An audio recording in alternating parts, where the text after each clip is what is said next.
Hi, my name is Venkataraman Thangadurai, Department of Chemistry, Faculty of Science, University of Calgary.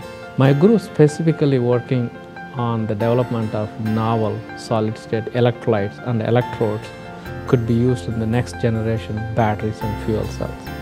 My work in my lab aligns directly with the Canada's emissions goals by developing an alternative and advanced or smart batteries and fuel cell technologies which are emissions free while it is operating.